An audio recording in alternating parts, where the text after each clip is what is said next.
하나님 말씀 출애굽기 4장 13절에서 17절 말씀까지입니다. 하나님 말씀 출애굽기 4장 13절에서 17절 말씀까지입니다.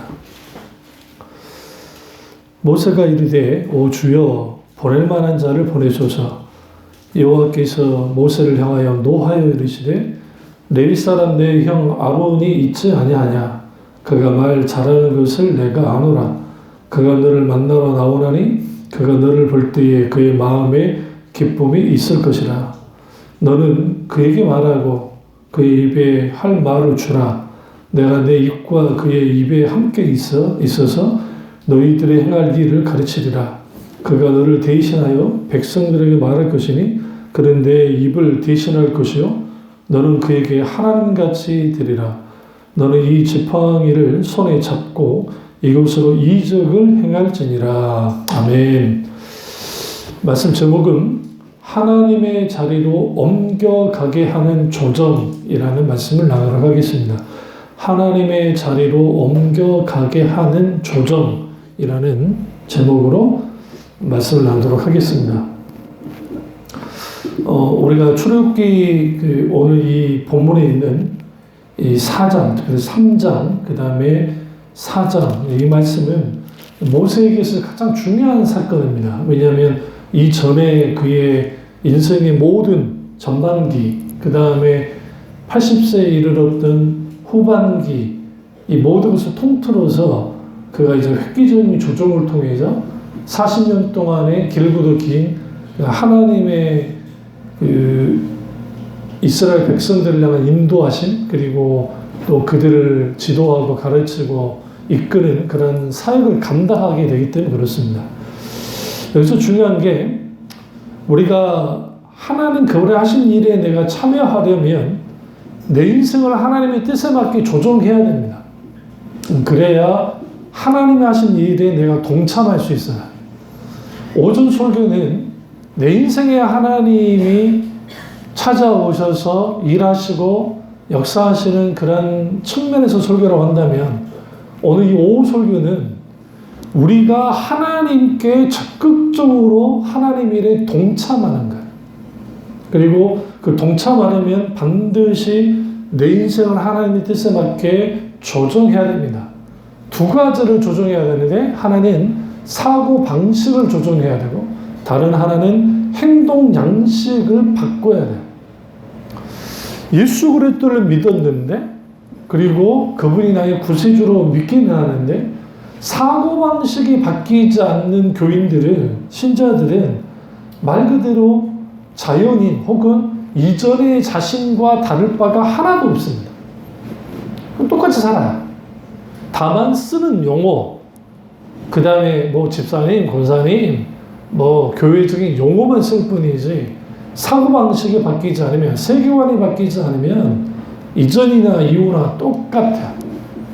행동 양식이 바뀐다라는 말은 결국은 내가 행동하는 것, 이것은 결국은 하나님의 뜻에 맞게 순종하여 나아갈 때, 그리고 내 행동 하나하나마다 하나님의 함께 하심을 통해서 그 하나님의 인도를 따라서 나아가는 것들. 세상 사람들은 이해관계나 자기 계산에서 움직인다고 한다면 그리스도인의 이해관계나 어떤 계산에서 움직이는 것이 아니라 하나님 하고자 하는 일들을 내가 알고 내가 바보가 되더라도 믿음으로 순종하는, 행동하는 이 달라지는 거예요. 그러니까 보다 더 내가 하나님 그분의 사고방식과 행동으로 옮겨가려면 조정이 필수이고 그걸 조정하면 내가 있던 자리에서 하나님이 계시는 자리로 옮겨가는 게 중요해요. 여기서 가장 중요한 게 사고의 전환, 생각의 전환, 마음의 전환이에요. 신학을 아무리 많이 해도 우리 이렇게 생각해요. 신학 공부를 하면 믿음이 좋아질 것 같고 하나님을 더 잘할 것 같은데 오히려 신학을 하게 되어지면 믿음이 떨어져 버려요. 왜 그러냐면 학문이기 때문에. 그리고 자유주의 신학자들은 학문과 신앙은 다르다고 가르쳐 놓으니까 학문의 세계에서는 다룰 거 안 다루고 다 다뤄버려요. 그러다 보니 문서설부터 시작해서 성경이 하나님의 말씀이 아닌 것처럼 그렇게 해버린단 말이죠. 그래서 화이트헤드라든 과정 신학부터 시작해서 기타 등등 말도 안 되는 하나님을 난도질하는, 성경을 난도질하는 것들이 있게 되어지는 거죠. 오늘 그 새벽에 잠깐 이제 일어나서 CBS 그 대담을 잠깐 이제 들었는데, 거기에 부교육자들이 요즘에는 부교육자를 그러니까 청빙이 힘들다. 그러니까 대도시 서울권에서도 전도사, 뭐 교육전도사, 뭐 전인전도사, 아니면 부목사, 그 퍼센티지가 한 64% 정도만 채워져요. 지방은 5%, 12%, 부교육자는 안 할라 그래요. 무슨 말이냐? 신학대학을 나와서 어디 교육전도사라도 가야 될 거 아니야. 안 가요. 왜 안 가냐? 그 박봉에 가서 목사한테 치이고 교인들한테 치일 바에야 좋은 자리 날 때까지 알바하면서 하겠다고 하는 소위 말하는 신학생들의 생각보다 많습니다. 또 가고 싶어하는 곳은 큰 교회, 그러니까 대형교회. 대형교회를 가서 거기서 있고 싶어 해요. 왜? 대형교회에서 내가 뭔가 하게 되어지면 자기의 어떤 이력서가 들어가잖아요. 그러니까 이력부터 시작해서 또 거기에 아무리 사람 많으니까 인간관계도 넓어질 것이고, 그럼 자기한테 유리할 거라 생각하고 그러는 거죠. 신학대학에서 졸업을 해서 교회를 개척한다. 그러니까 장감신, 뭐 총신대, 감신대, 뭐 장신대, 좀 더 넓히면 뭐 친신대든 뭐 그런 데든 졸업해서 개척하는 교회, 개척하는 신학생 거의 없어요. 거의 없다. 무슨 말이냐? 내가 주의 사역을 감당하기 위해서 목회의 길을 들어섰는데, 그러면 적어도 교육전도사로, 저도 교육전도사로, 전도사로 하면서 거의 10여 년을 어쨌든 부교육자로 있다가 그리고 이제 한 거잖아요. 개척을 했는데. 근데 그러한 일련의 과정이 없이 그냥 단독 목회, 어디 부임 가가지고 그렇게 하겠다고 하는 그 배짱이 어디서부터 나온지 모르겠어요. 불가능해요. 왜? 훈련받아야 되거든요. 물론 이해가 안 되는 건 아니에요. 왜냐하면 오늘날의 그 담임 목사와 부교육자의 사이는 계약관계. 우리 때도 그랬기 때문에. 그러니까 부교육자는 소모품이에요. 소모품. 그래서 부교육자들이 뛰어나면 쳐내버려요. 너무 뛰어나면 쳐내. 왜? 이 부교육자가 자라가지고 교인들 빼갈 게 두려우니까. 그래서 이제 쳐내고. 그러면 누구를 주로 쓰느냐? 담임 목사 말 잘 듣는 그런 이제 부교육자를 이제 쓰는 거죠. 그렇게 되면 거기에 영적인 측면에서 이제 아이들을 지도하고 아니면 뭐 청년을 지도하고 할 수 있는 사람들이 갈수록 줄어들고 진짜 사명을 받고 온 사람들을 찾기가 힘든 시대가 되어버렸단 말이에요. 왜 그럴까요? 사역만 해도 주님 뜻대로 살기로 했네, 주님 뜻대로 살기로 했네, 주님 뜻대로 살게 했네, 노턴인백, 뒤돌아서지 않는다 하지만 오늘날 너무나 많은 분들이 뒤돌아서거든요. 하나님의 길로 갈까? 나의 길로 갈까? 하나님의 목적으로 갈까? 나의 목적으로 갈까? 하나님의 방법으로 갈까? 내 방법으로 갈까? 이게 가능하려면 조정해야 돼요. 다시 말씀드립니다. 사고방식을, 행동 양식을 조정해야 돼요.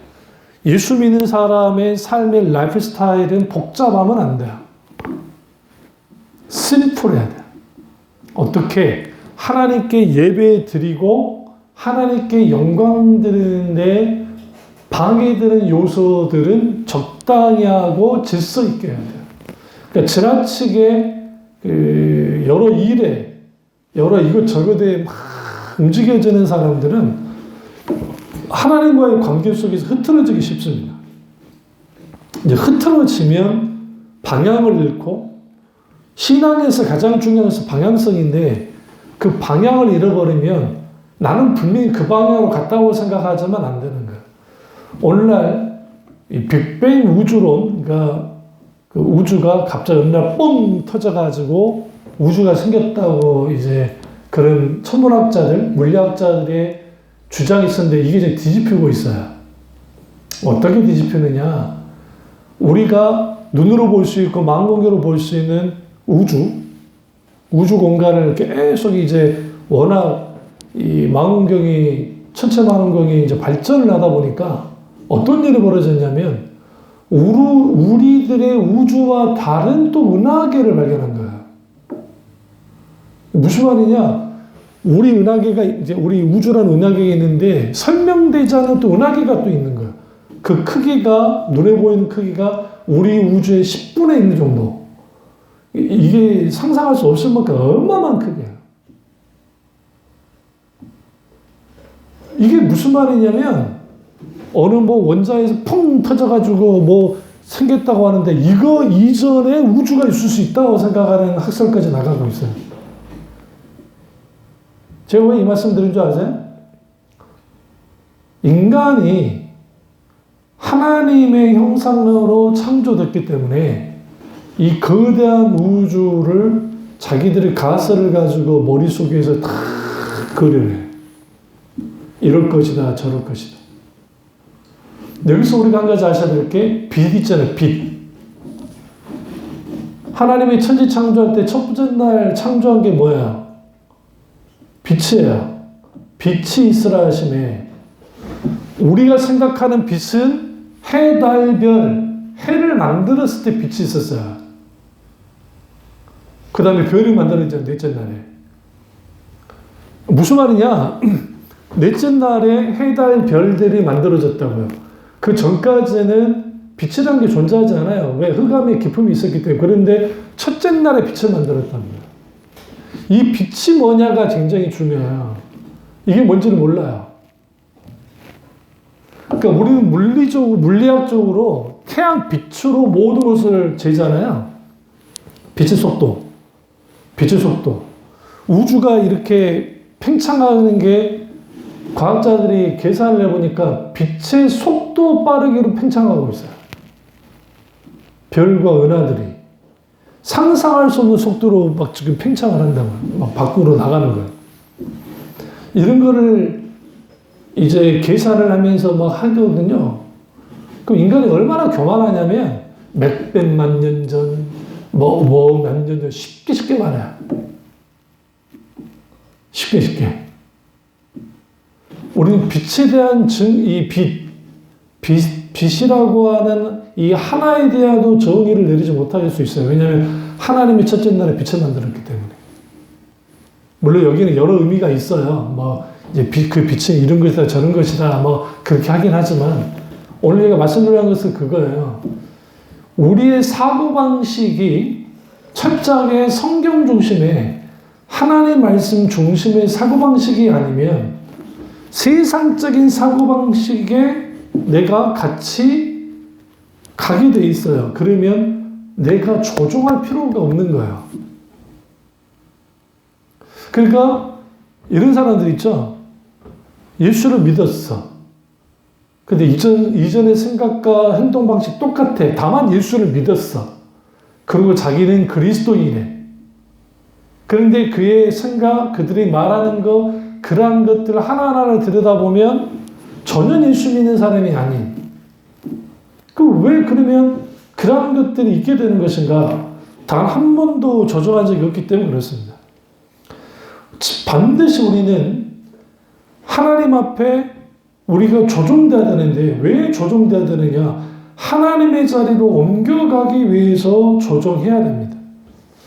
그래서 예레미야 29장 11절에 나 여호와가 말하노라 너희를 향한 나의 생각은 내가 아나니 재앙이 아니라 곧 평안이요 너희 장래의 소망을 주라는 생각이라. 하나님의 생각과 우리의 생각이 다름을 분명하게 말하고 있고 그렇다고 한다면 우리가 우리에게 공급하시고 우리에게 역사하시는 하나님을 경험하려면 우리의 방법으로 내가 살 것인가 아니면 하나님의 방법으로 살 것인가, 또 하나는 믿음으로 기다릴 것인가 아니면 성급하게 내가 하나님보다 앞서서 행동을 할 것인가, 아니면 내가 믿음의 갈등 속에 있다가 갈등을 겪잖아요. 믿음의 갈등 속에 있으면서 내 방법을 내려놓고 하나님의 채우심을 기다리면서 믿음으로 계속 기도하면서 조정할 것인가, 그것에 따라서 우리가 하나님의 자리로 옮겨지느냐 아니냐가 결정이 돼요.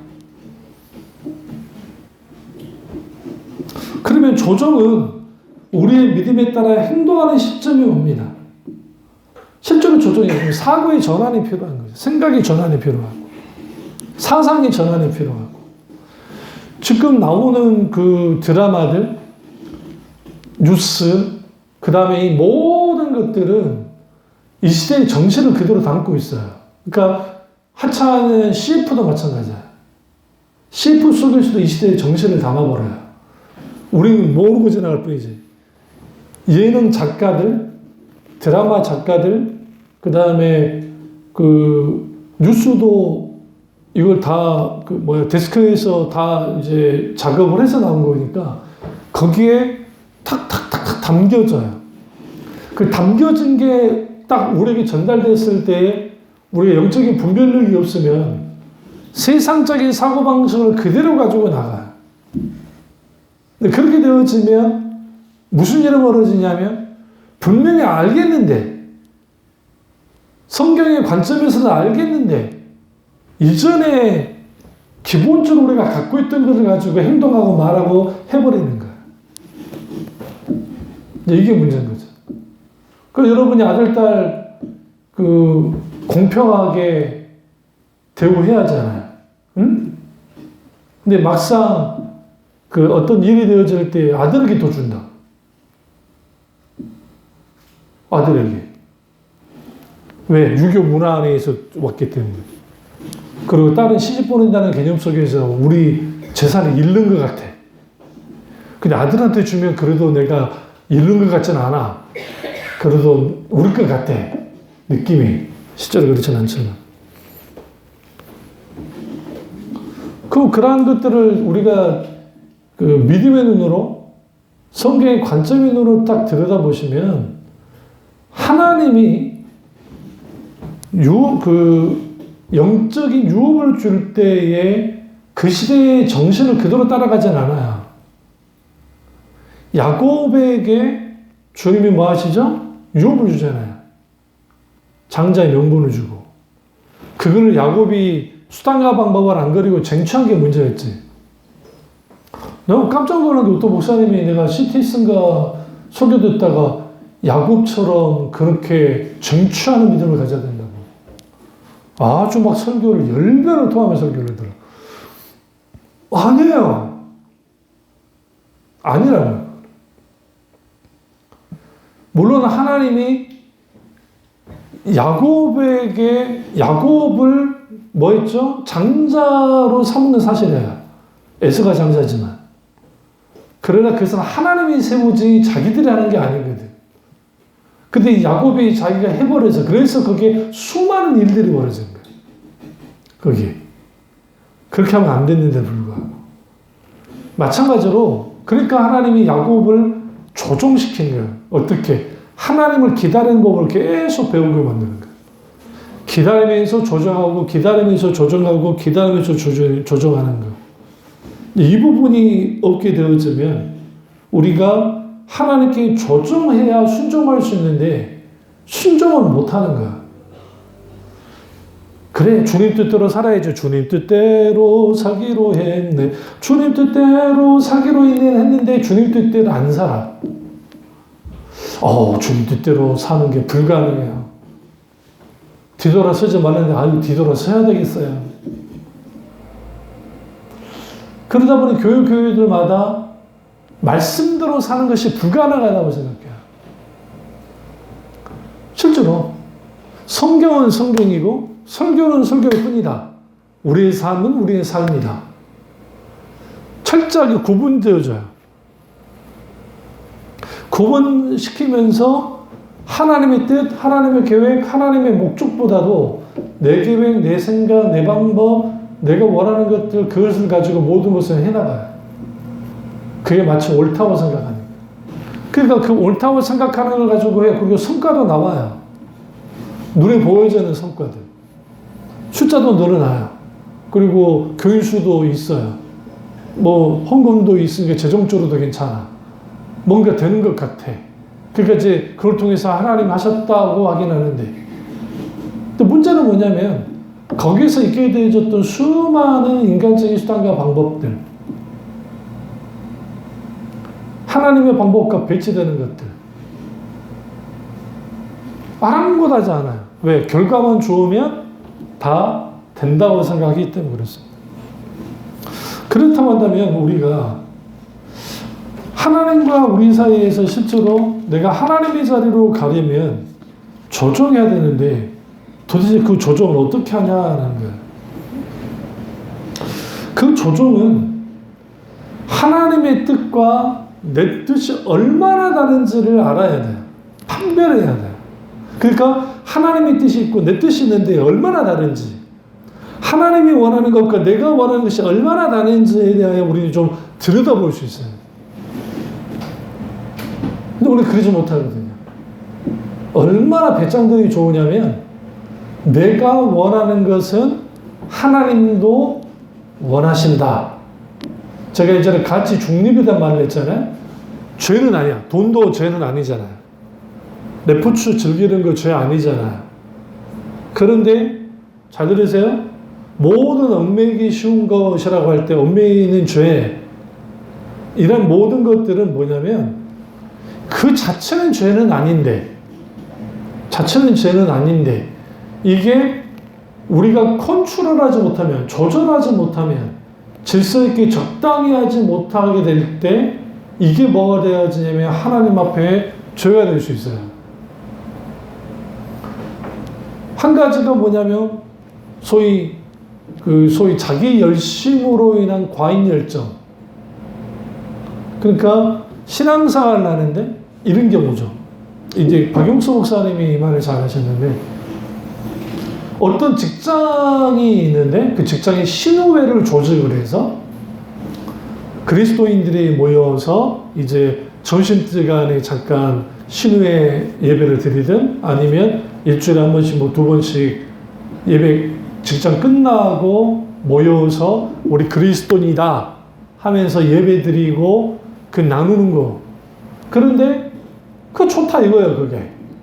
근데 문제는 뭐냐면 점심시간에 신우회 모임을 갖는다고 해서 일 복귀 시간에 늦고, 예를 들어 또 최선을 다해서 일을 하지 않고 자기들이 예수 믿는다고 자기들끼리는 사치기 사법할지 모르지만 정말 근면성실하지 않는, 거기에서 뭐 보고만을 시킨다느니 뭐 어떻게든 뭐 회사를 어떻게 한다느니 그 짓 하지 말라는 거예요. 그럴 거면 신뢰를 조직하는 게 잘못됐다는 게 아니라 우리의 삶의 방식이, 그리스도인으로서의 삶의 방식이 그대로 나타나야 돼요. 그러니까 어떤 직장을 가도 내가 그리스도인이기 때문에 최선을 다해서, 열심을 다해서, 그리고 먹든지 마든지 무엇을 하든지 하나님의 영광을 위해서 살아 있으니까 하나님의 영광을 위해서 내가 직장 생활을 하고 일을 해나갈 때 단순히 그것이 돈 때문만은 아니고, 돈만 따라가잖아요. 내가 돈 때문에 벌어먹어. 그러면 그것만큼 정말 처참한 것도 없어요. 왜? 이 돈 벌려고 내가 이 꼴을 당하고, 이 돈 벌려고 이 모양 있고 이런 정말 더럽고 안 입고 온 일들을 당하면서 할 때가 있거든요, 솔직히. 얼마나 서러워요. 아니, 월급이라도 막 팡팡 주었냐 그래도 그래, 그 돈 가지고 그래 더럽고 치사해서.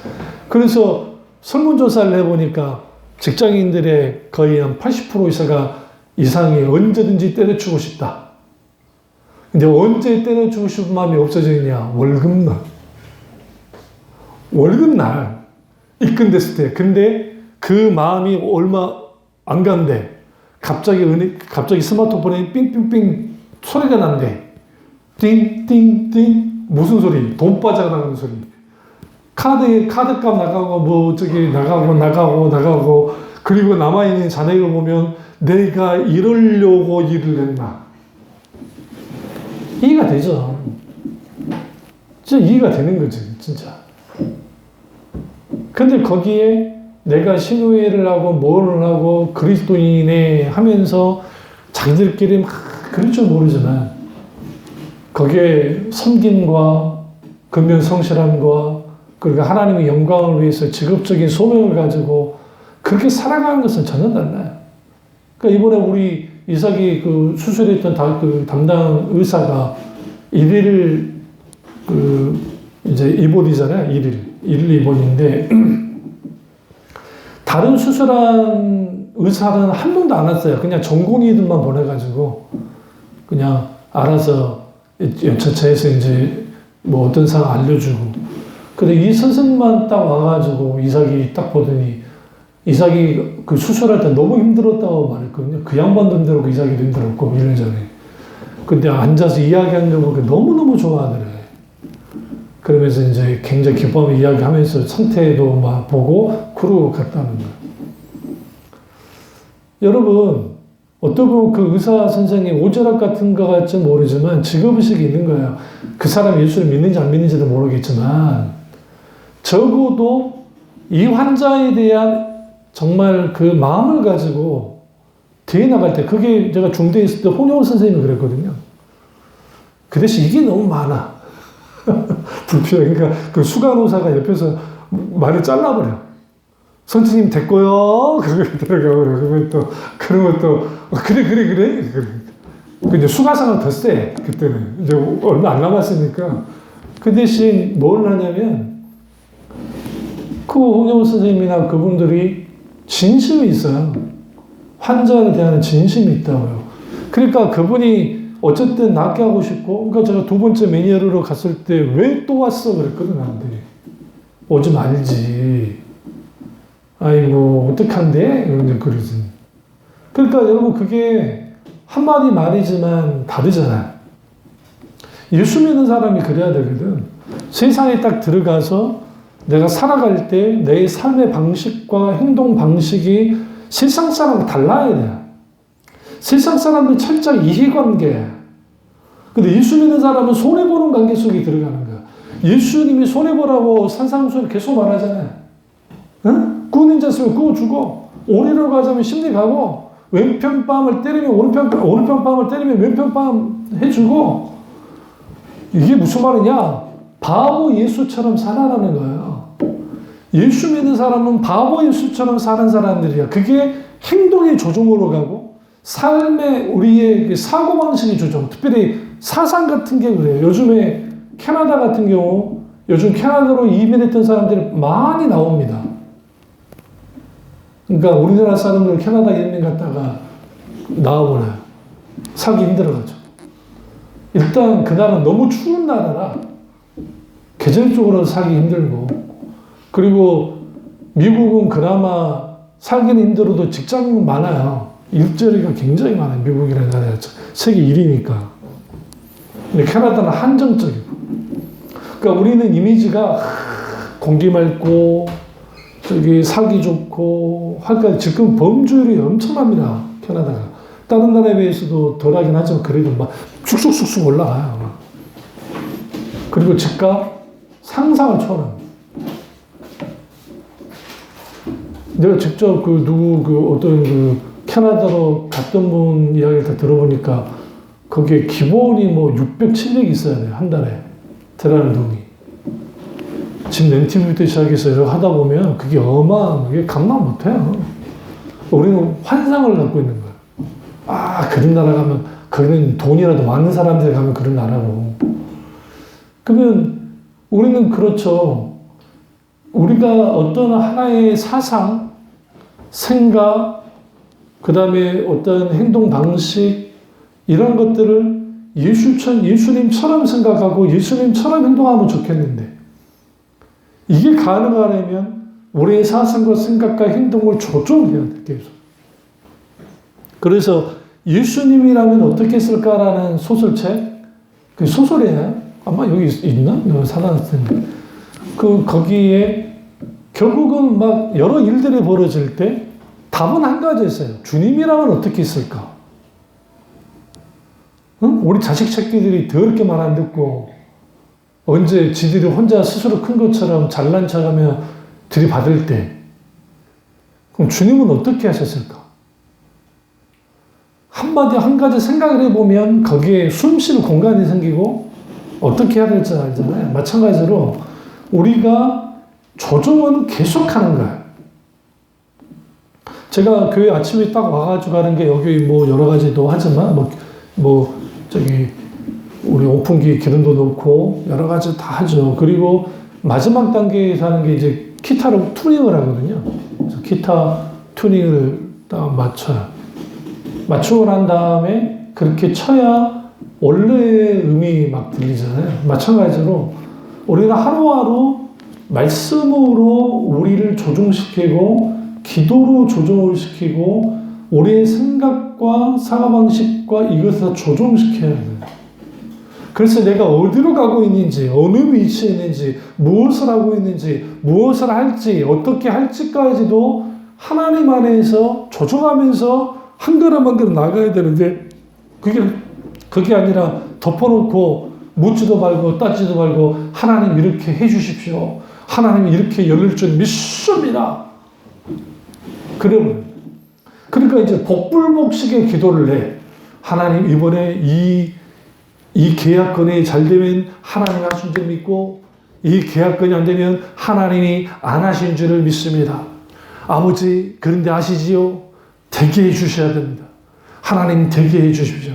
하나님이 되게만 해주신다면 내가 여기에 이윤의 10분이 아니라 10분의 2를 하나님께 바치고 내가 교회에 충성 봉사를 할 뿐만 아니라 내가 정말 하나님을 위해서 좀 더 열심히 하나님을 기쁘게 하는 그런 사람이 되도록 하겠습니다. 그러니 하나님 이렇게 해주십시오. 라고 기도를 많이 해요. 거래를 쳐가는 거예요. 파우스트의 베토가 썼던 파우스트의 거래를 한 것처럼 주인공. 그리고 그것이 성취되어지면 언제 그러냐는 듯이 감사헌금이라도 하면 괜찮지. 그것도 아니고 그냥 그러고 그러고 딱 지나가버려요. 왜 그럴까요? 한 번도 하나님에 대해서 물어본 적이 없어요. 묻고 또 묻고 또 묻고 또 물어야 돼요.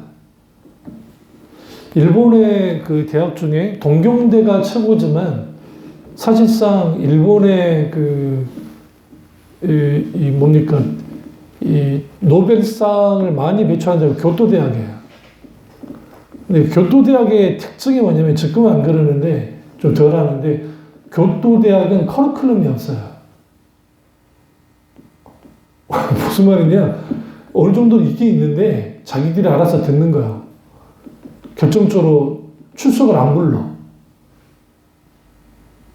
내가 거기 수강 신청을 하잖아요. 교수가 안 불러. 그 대신 마지막 숙제는 내야 돼. 숙제는 내는데 지금은 좀 덜하게 됐대. 그런데 그 일본에 있는 우리나라 거기 이제 일본 부인하고 결혼해서 뭐 10몇 년 사는 교토대학을 나온 그분이 그 말을 하더라고. 그런데 아주 괴짜들이 많아요. 교토대학에. 근데 사실상 일본의 독창적이고 낸 데는 교토대학이에요. 독창적이고 막 그런 것들을 내는 사람들, 뭔가 노벨 화학상 무슨 상 타는 사람들이 그런 사람들이 다요. 교토대학 출신들이. 그러면서 대학 자체가 또 아주 좋은 대학이니까 퀄리티가 있긴 하지만 근데 거기에서 소위 말하는 기존의 질서와 다른 것을 막 추구하기도 하고 여러 가지 막 그게 이제 뭐 있긴 있는데 문제는 우리가 신앙생활을 해나갈 때에 하나님이 우리에게 이 길을 제시하고 저렇게 가라 할 때에 우리는 그것에 이해가 되지 않을 때가 많아요. 그러니까 선택하기가 힘들어요. 저도 마찬가지죠. 근데 하나님이 가라 하실 때 있어요. 그러면 우리는 뭐 하느냐? 한 걸음 한 걸음 가면 되겠는데 그게 안 돼요. 뭐 하지 않았기 때문에. 조종한 적이 없기 때문에. 조정해야 돼요. 근데 교도대학 그 사람들은 어떻게 조정하느냐? 아주 말도 안 되는 짓들을 한대요. 막 실험실에 폭발도 하고 막 별일을 다 하는. 아니, 사람 다 죽지는 않고 이제 지들끼리 하다가. 근데 문제는 뭐냐면 그렇게 하다가 잡힌대. 질서가. 그러니까 자기들이 아는 거 이제 이렇게 하면 안 돼. 그러니까 선배들이 말해주고, 야, 나 오늘 니 하고, 야, 나 근데 다 해봤어. 그렇게 하면 가는 거야. 그러지 마. 그 같이 이렇게 해갖고 자기들끼리 해가지고 막 뭐도 만들고 뭐도 하고 막 하는 거야. 왜? 같이 조정하는 거예요. 조정하고 이렇게 조정하고.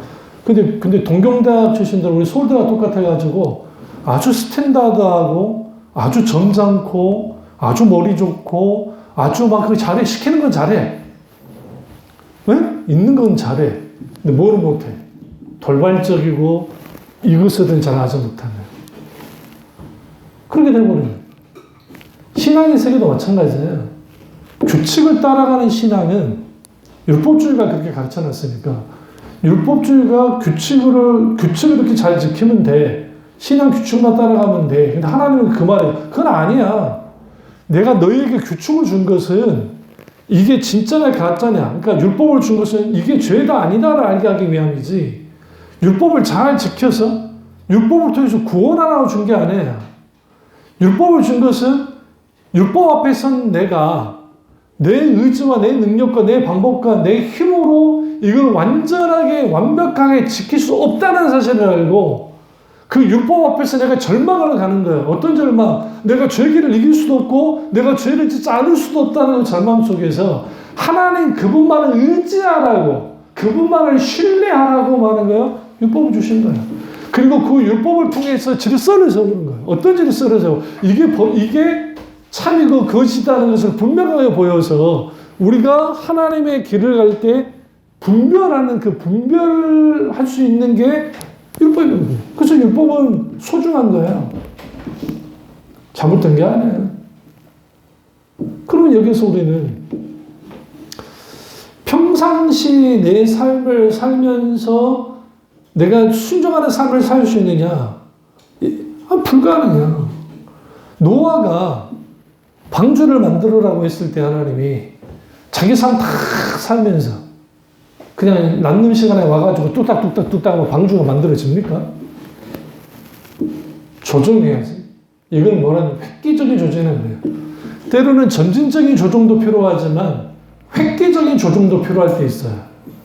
획기적인 조정 때는 언제냐면 하나님이 급하게 우리를 부르시고 하나님이 우리의 삶을 하나님께로 조정하고 하나님이 조정하는 시킴을 통해서 우리가 하나님의 말씀에 순종할 수 있는 힘이 조정하는 자에게 있어요. 왜 우리가 말씀대로 못 사느냐? 말씀을 순종하지 못하느냐? 이유는 딱 한 가지, 조정한 적이 없으니까. 주로 다 어디에 머무르느냐? 믿음의 갈등. 헬렌 브레카 목사님 그 부분을 다뤘잖아요. 왜 사실적이고 실제적인 하나님을 경험하는 삶을 살지 못할까? 많은 사람들이. 이유는 딱 한 가지다. 믿음의 갈등만 하다가 정작 전환한 적이 없다는 거야. 정작 조정한 적이 없다는 거야. 조정하지 않으니까. 왜 조정하지 못하느냐? 내가 조정을 했을 때 있게 되는 대가 치름이 너무 큰 거야. 너무 겁나는 거야. 너무 힘든 거야. 너무 어려운 거야. 그러니까 저나 여러분이나 우리의 발목을 잡고 넘어뜨리는 것들이 있어요. 그게 너무 지나치게 근심 걱정하고 지나치게 설계를 하고 지나치게 그렇게 하는 성향들 아니면 될 대로 되라고 하는 또 그런 식의 사람들 마찬가지로 이 모든 것들을 어떻게 하느냐 하나님께 딱 내려놓고 내가 이 삶을 살아갈 때 하루하루 살아갈 때 내가 여기서 어떻게 결단하고 나갈 것인가 어떻게 분별하고 갈 것인가 하나님께 계속 묻고 그리고 하나님 어떤 감동이 있으면 한 걸음 한 거 조정만 하면 돼. 조정만. 그럼 뭐가 돼? 하나님이 원하시는 길로 가는데 거기가 뭐냐? 하나님의 자리로 가는 겁니다. 여기서 하나님의 자리로 간다는 게 뭐 우리가 하나님처럼 된다는 것이 아니라 하나님 그분의 자리로 갈 때 비로소 하나님과 나 사이의 거리가 좁혀지는 거예요. 좁혀지고 좁혀지는 거예요. 좁혀져야 뭐 하는 거예요? 하나님의 음성을 듣고 하나님과 교제를 나누고 하나님께 기도를 하고 하나님의 말씀 가운데 살아가는 그런 모든 것들이 힘의 원동력이 하나님께부터 주어져요. 그 신앙을 갖고 있을 때 내 주위에 있는 사람들에게 영적인 영향력을 끼치게 될 것이고, 그러면 누군가가 와서 내가 여차 이러는데 어떻게 하면 좋을까? 예를 들어 조언을 부탁할 때 우리는 기꺼이 그것을 하나님께로 가지고 나가는 거야. 그리고 우리가 묻는 거죠. 기도하는 거죠. 그리고 하나님이 비추는 부분을 그들과 나눌 때, 그리고 나누고 난 다음에 그들이 돌아가서 조언해 준도로 했을 때 거기에 성취되는 일들이 일어났을 때, 그때 뭐가 세워지느냐? 권위가 세워지는 거예요. 그게 여러분의 가족일 수도 있고 친구일 수도 있고 아는 사이 지인일 수도 있고, 그렇게 되어지면 도대체 저 사람이 믿고 있는 하나님이 누구인데 어떻게 저렇게 됐을까? 그러니까 요셉을 향했던 술 맡은 가론장의 태도, 보디발의 태도, 그 다음에 옥사장의 태도, 어떻게 그걸 다 맡길 수밖에 없는, 왜? 하나님 그분이 함께하고 가까이 있던 삶을 살았기 때문에 그게 가능했던 것은 결국은 하나님께 전환을 하고 조정을 하고, 그리고 하나님을 기다리고 하나님과 관계 속에서 계속 갈 때 결국 내가 하나님의 자리로 가게 되는 것은 조정밖에 없으니까 하나님과 나 사이에 거리를 계속 밀어내는 것들로부터 우리는 뭐 해야 되느냐? 제거시켜야 돼. 그래서 지나치게 여러분을 분산시키는 것들이 있으면 그걸 제거시키셔야 돼요. 왜? 안 그러면 흐트러지니까. 그래서 목사님들은 조심해야 될 게, 신방목회가 참 좋은 거긴 한데 신방 가다가 정작 소중한 것을 놓칠 수 있어요. 왜? 가장 중요한 거는 하나님과 나 사이의 관계의 교제가 가장 중요해요. 여기에서 조정이 가능하고, 여기에서 사고 전환이 가능하고, 여기에 행동 전환이 가능하고, 그리고 그것을 통해서 삶을 살아낼 때에 하나님이 원하는 방식으로 살아내는 거예요. 그러면 세상 사람들 볼 때 미련스럽게 보이고 좀 이상하게 보이는데 사는 건 좀 다르거든요. 야, 네가 믿는 예수 나도 믿으면 안 되냐? 그거밖에 대단한 전도가 없어. 그게 진짜 관계 전도예요. 네가 믿는 예수 나도 믿고 싶다. 야, 너 보니까 하나님이 계신 것 같아. 실제로 그런 케이스가 성경에 보시면 나오거든요. 그러니까 그렇게 되어질 때에 그게 가족이 힘들잖아요, 솔직히. 근데 그게 우리의 가족이 되어졌을 때 얼마나 좋겠어요. 그래서 오늘 우리에게 필요한 것은 하나님의 자리로 가려면 조종은 필수인데, 그 조종에는 믿음의 갈등과 그리고 전환 전에 조종, 그리고 전환하고, 그리고 거기에 믿음의 순종이 따라 나가면 위에 마지막에 뭐가 있게 되느냐? 하나님이 그 사람을 높여요. 진짜로 높여요. 그 사람을 통해서 하나님이 하신 일들이 이루어져요. 이 놀라운 은혜가 저와 여러분께로 주님으로 축원합니다. 기도하겠습니다. 기도하실 때 오늘 이 말씀이 나의 말씀이자 우리 말씀 되게 잠깐 기도하겠습니다.